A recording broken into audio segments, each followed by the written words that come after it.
Dates, as का मतलब क्या है? हमने बताना है कि वो कितने साल का है, कितने मंथ का है और कितने ईयर का है, ठीक है? दो डेट्स लेनी थी, क्या यूजर से इनपुट लेनी थी ना? हाँ?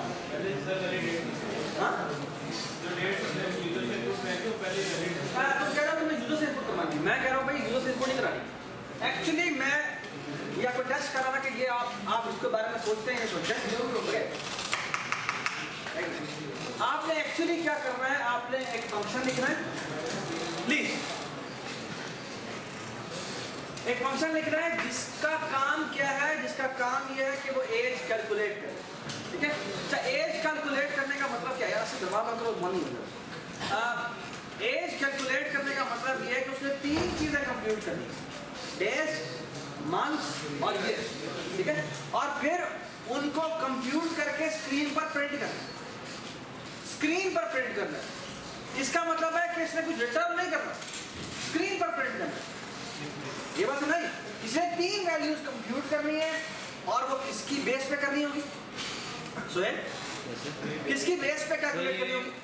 हमने एक ये बताना है, माइनस करेंगे ये जो है, नहीं, किसकी बेस पे उसने एज कैलकुलेट करनी है? जो कितनी एज मिली होगी?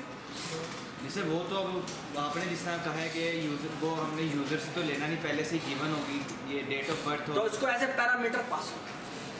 तो पैरामीटर में क्या पास होगा? तो पैरामीटर में यही नंबर, ये डेट, एक डेट पास होगी, दो डेट पास होगी, तीन डेट पास होगी, दो डेट्स पास होगी। तो कितने आर्गुमेंट्स जाएंगे? 6 आर्गुमेंट जाएंगे जी। आपने एक फंक्शन लिखना है, उसका नाम है होना चाहिए प्रिंट, एक्चुअली इसका नाम देते हैं एज प्रिंटर, ठीक है? इसका नाम है एज प्रिंटर। ये क्या करता है? ये एज कैलकुलेट करता है और साथ ही स्क्रीन पर प्रिंट भी करता है, ठीक है? कुछ रिटर्न वगैरह नहीं करता, ठीक है? इसको 3 आर्गुमेंट्स मिलते हैं, एक डेट 1 के,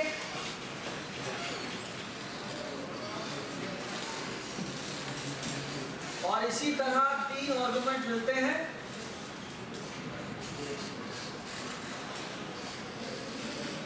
ठीक है, ऑलराइट? और इसमें क्या रिटर्न करवाना है? इसमें कुछ रिटर्न नहीं करना, तो इसकी रिटर्न टाइप क्या होगी? वॉइड।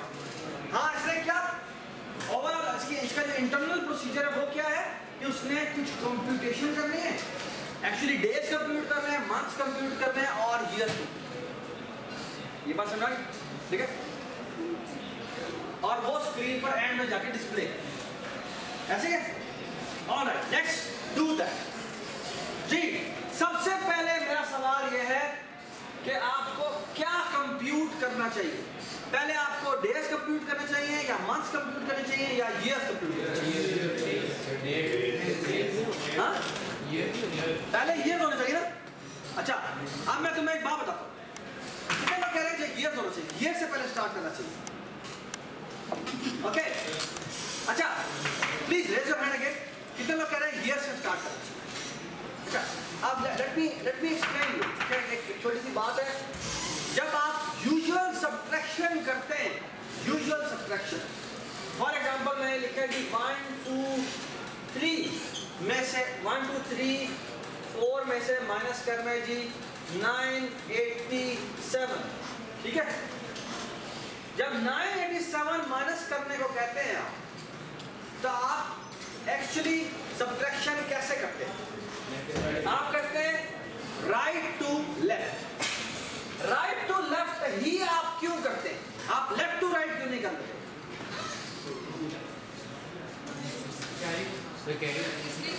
इसमें यह है कि अगर हम 4 से कैरी लेंगे अगर, तो वो 34 से हम कैरी लेंगे।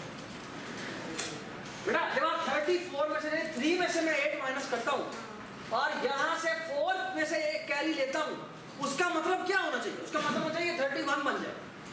लेकिन जब मैं यहाँ से एक कैरी लेता हूँ, दिस इज 34, तो यहाँ से जब मैं कैरी लेता हूँ तो इसका मतलब है this become 14 and this become 20। तो this is what it means.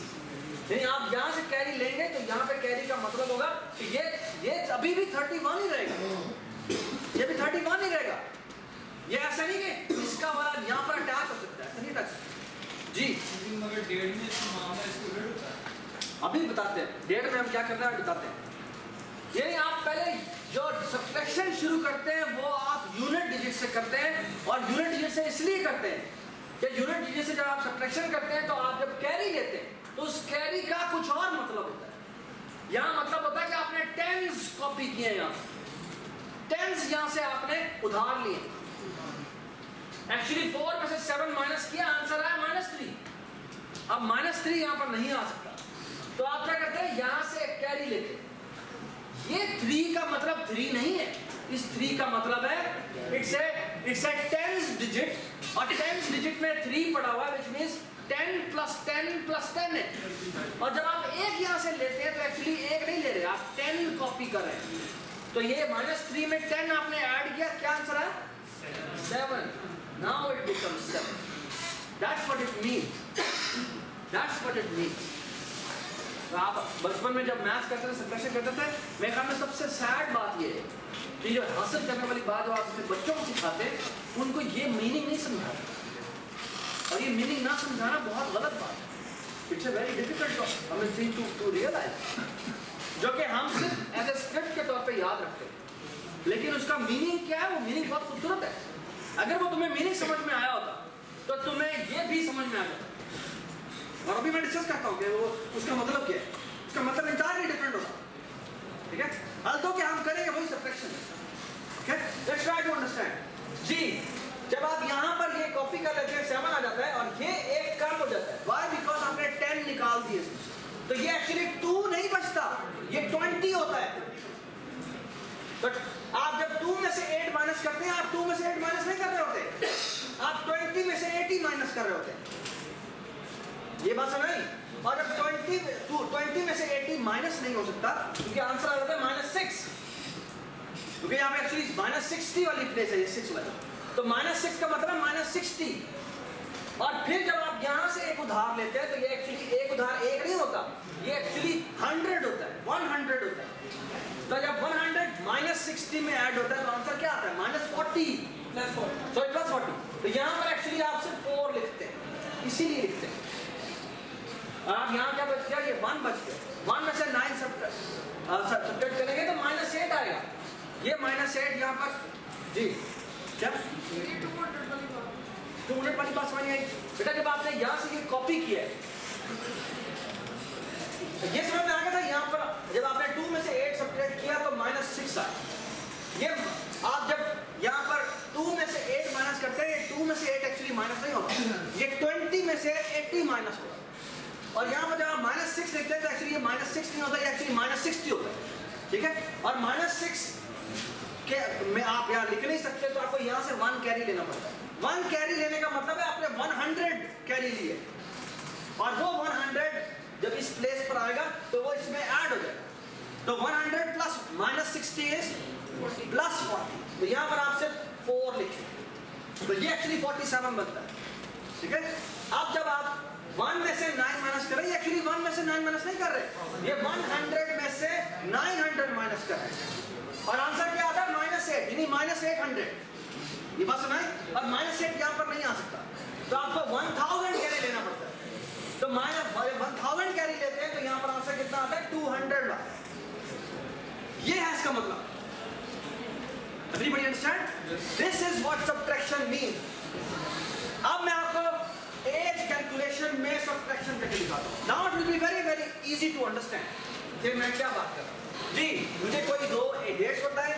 Let's say 17/0/05, और यहाँ पे करते हैं लेट्स से, ये मैं दूसरी डेट है, ये मेरी D2 है, ठीक है। और यहाँ पे करते हैं 2016, और जो D1 है जिसको मैंने सब्ट्रैक्ट करना है वो है यहाँ पर लेट्स से 31, और ये है 10, और ये है लेट्स से 1998, ठीक है।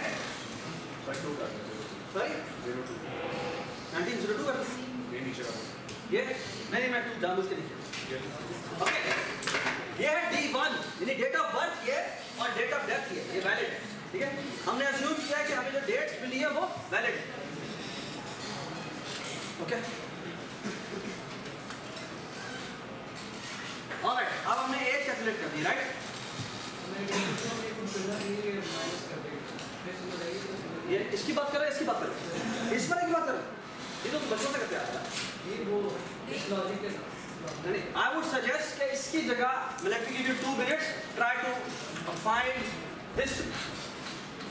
ये दो डेट्स दी हुई हो, ये D2 है, ये D1 है। आप नंबर ऑफ डेज कैसे निकालेंगे, नंबर ऑफ मंथ्स कैसे निकालेंगे और नंबर ऑफ ईयर्स कैसे? लेकिन इसका तो अलग है ना कि अगर मंथ में से हम कह लेंगे तो 12 लेंगे, कह रही 12 आएगा। प्लीज डिस्कस करें ये कैसे करेंगे।